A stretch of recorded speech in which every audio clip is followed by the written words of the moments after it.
Alléluia, gloire au Seigneur. Amen. Ouais. On est sur l'enseignement, toujours sur la puissance. Et on va voir quelque chose aujourd'hui là. En fait, je ne devais pas parler de ça, mais je suis arrivé là pendant que j'étais en train de partager. J'ai dit, il faut qu'on partage par rapport. C'est dans le livre de Luc chapitre 4 à partir du verset 14. Luc chapitre 4 à partir du verset 14. Alléluia. Luc chapitre 4 à partir du verset 14. Luc chapitre 4 à partir du verset 14. La parole de Dieu nous dit, Jésus, revêtu de la puissance de l'Esprit, retournant en Galilée, et sa réputation gagna toute la région. On dit Jésus revêtu de la puissance, revêtu de la puissance de l'Esprit, retournant en Galilée, et sa réputation gagna toute la région. Bon, maintenant, quelque chose d'intriguant ici, là.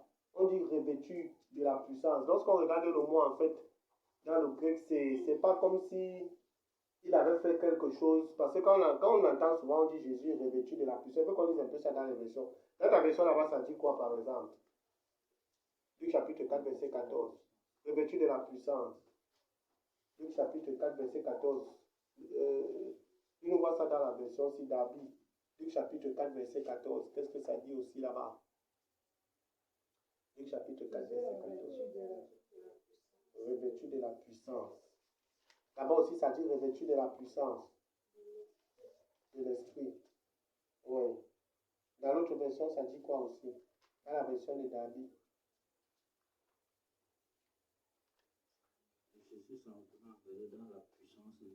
C'est ça le mot même. Jésus retourna en Galilée dans la puissance de l'Esprit. Voilà, c'est ça le mot.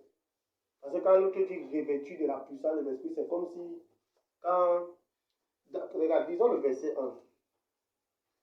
On dit, Jésus rempli du Saint-Esprit revint du Jourdain et fut conduit par l'Esprit dans le désert. Jésus rempli du Saint-Esprit. N'est-ce pas? Le mot rempli ici, là, ça vient du grec pléres, qui signifie plein. Pléres veut dire plein. C'est-à-dire rempli par, en opposition du vide. C'est-à-dire quelque chose qui est rempli. Une surface qui est couverte de quelque chose. Tu vois, non? C'est-à-dire que quand quelque chose est couvert totalement. Hein? Mais il était comment? Il était plein de l'Esprit de Dieu. Et maintenant, parce qu'il est plein de l'Esprit de Dieu, la parole de Dieu nous dit quelque chose. Il est conduit par l'Esprit de Dieu dans le... Moi, je veux poser une question maintenant, parce que la tentation, être tenté, est-ce que Dieu tente quelqu'un? Je veux que vous me donniez un peu votre point de vue. Je veux que chacun me donne un point de vue. Quand même, vous êtes quand même aussi les vieux chrétiens aussi déjà. C'est-à-dire que vous avez quand même une idée de la chose. Oui. Est-ce que Dieu tente quelqu'un? Je veux savoir. Hein, bro, donne-nous un peu ton point de vue quand on parle de la tentation. En tant qu'un enfant de Dieu. Je veux entendre le point de vue aussi, que ça puisse édifier ceux qui vont nous regarder dans les nations, ceux qui... Oui. Oui. Dieu ne tente pas. Dans le livre de Jacques, il dit que Dieu ne tente pas. Ça, c'est son point de vue. Le livre de Jacques nous dit que Dieu ne tente pas. Oui, tu nous donnes aussi ton point de vue, sister. Oui. Non, c'est que Dieu ne tente pas.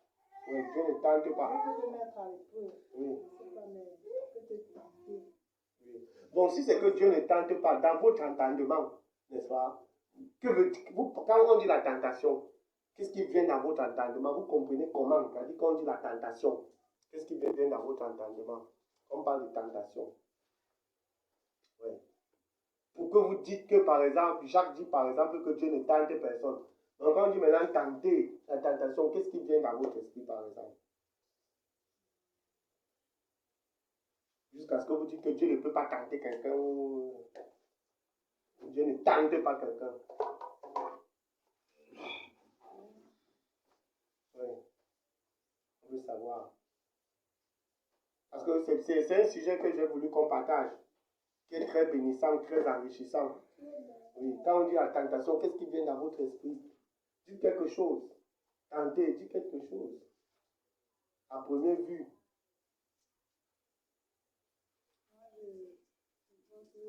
Ouais. Si je dis que Dieu ne tente personne, Oui, un peu fort. tu peux faire face à des difficultés, soit à un problème, soit à quoi que ce soit. Oui. Et moi, la première chose qui va venir dans ma tête, je vais peut-être me dire que c'est le diable qui est en train de faire ça, ou bien je vais dire que le Seigneur est en train de vouloir me mettre à l'épreuve. À l'épreuve. Donc, ça veut dire que tu fais face à une situation. Oui. Tu sais que c'est le diable qui est en train de t'exposer à cette situation, mais dans ton entraînement, tu sais que c'est une épreuve dans laquelle Dieu te soumet. Dieu est en train de me soumettre. Donc, ça veut dire que... Bon, comme par exemple, moi, comme Oui. par exemple, Oui. comme je causais avec une sœur dernièrement, elle me fait comprendre que elle veut que sa chair doit mourir. Oui. Donc, que la chair doit mourir en Oui. elle. Que la chair doit mourir. Bon, moi, je lui fais comprendre que pour que ta chair meure, ça ne doit pas se lever un jour, un 4 matin comme ça là. Oui. C'est-à-dire, les gens te provoquent, les gens te disent n'importe quoi, tu ne réagis pas. Oui. C'est-à-dire, tu dois passer par le feu. Oui. Pour que ta chair doit mourir. Oui. Oui. Et moi, je me dis, c'est une épreuve, quoi. Oui. C'est une épreuve que tu dois traverser avec le Seigneur. Oui. C'est une épreuve qu'on doit traverser avec le Seigneur. Donc, ça veut dire que la tentation, c'est comme une épreuve qu'on doit traverser avec le Oui, Seigneur. pour moi, la tentation, c'est comme une épreuve. On doit traverser avec le Seigneur. Oui, il faut dire nous aussi quelque chose. Elle dit que la tentation, c'est comme une épreuve qu'on peut traverser par que le Seigneur nous met là pour qu'on puisse traverser. Parce que comme la sœur disait qu'elle veut que la chair doit mourir. Ok, en ce qui me concerne, la tentation vient d'abord premièrement du fait qu'il est sujet. Oui. Il est sujet à être mis à l'épreuve. Oui. Par la convoitise. Oui. Par la convoitise. Oui. Donc, il faudrait qu'il y ait un objet de convoitise. Oui. Pour qu'on parle de tentation. C'est-à-dire qu'il faudrait dès qu'il y ait un objet de convoitise qu'on parle de tentation. Oui, qu'on parle de tentation. Oui. C'est le seul moyen par lequel Dieu ne tente pas. C'est l'homme lui-même qui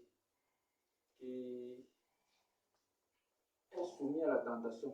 C'est l'homme qui est soumis à la tentation. Dieu peut te laisser dans l'épreuve. Oui. Pour voir comment est-ce que tu réagis face à la tentation. Oui. Oui. On sait que la tentation vient généralement du diable, du malin. C'est la façon dont tu réagis.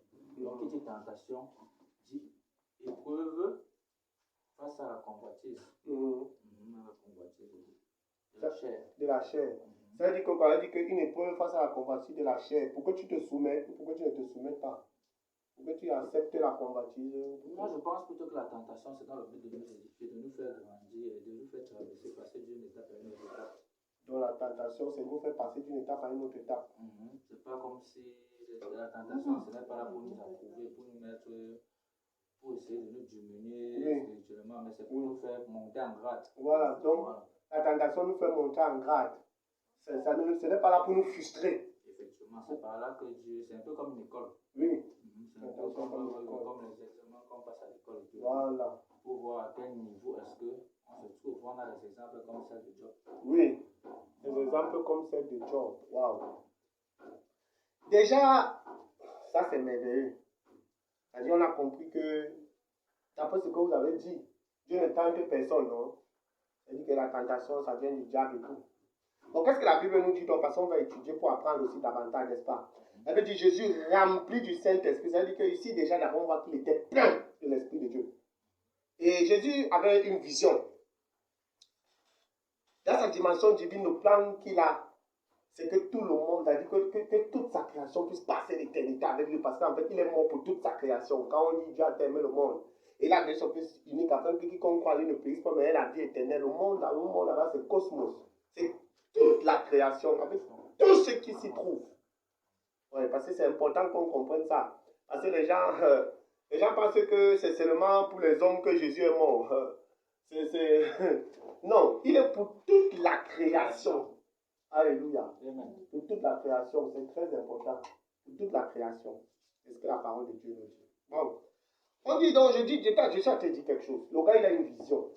Le monde entier doit être sauvé. Maintenant, il y a un ennemi, il y a quelqu'un qui pervertit ses voies. Et quand il devient donc un homme, quelque chose doit se passer. La parole de Dieu nous dit que Jésus, rempli de l'Esprit, fut conduit dans le désert, où il fut tenté par le diable. C'est le Saint-Esprit qui est Dieu, qui conduit Jésus où? Dans le désert. Pourquoi? Pour qu'il soit tenté par Le diable. le diable. Qui? Le Saint-Esprit. Conduit qui? Jésus. Où? Dans le désert. Pour qu'il soit tenté. Ça veut déjà nous enseigner quelque chose. Bon, maintenant, il y a une chose. Le mot tenter.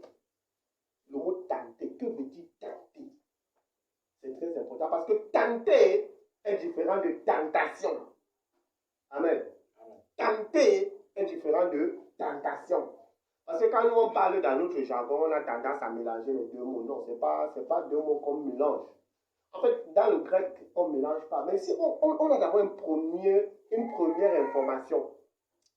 La première information qu'on a, c'est quoi? C'est que le Saint-Esprit remplit Jésus et il le conduit dans le désert pour qu'il soit comment? Tenté. Par qui? Le diable. Remarquez quelque chose.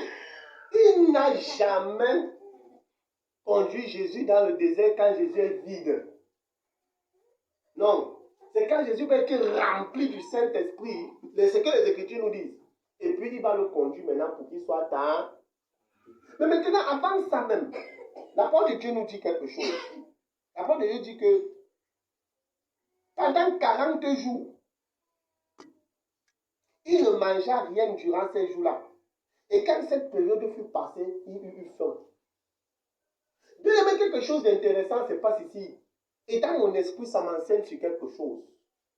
Alléluia. Amen.